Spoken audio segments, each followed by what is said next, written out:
Hazel, the Hare, and the Sound of Slow. Hazel the Hare was fast. She zipped through thickets, hopped over stumps, and darted between the trees like a breeze with legs. "Gotta keep going," she'd say. "There's always more to see." But one afternoon, while bounding past the blueberry bushes, she tripped on a root and tumbled into a soft pile of leaves. Oof!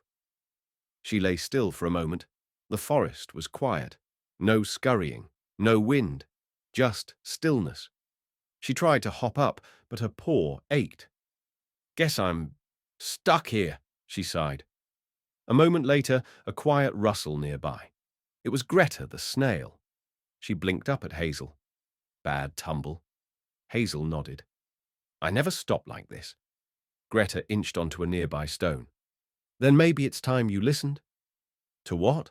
Greta smiled. "Everything." Hazel closed her eyes. She heard the breeze lift a leaf, the soft tap of a beetle's feet, the hush of moss growing beneath her, and inside her chest she noticed something else, her own heart, slowing.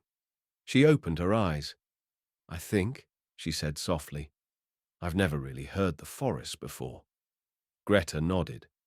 The fast don't hear the quiet, but the quiet's always here, waiting. What is the moral of the story? Slowing down isn't stopping. It's how we start to truly listen.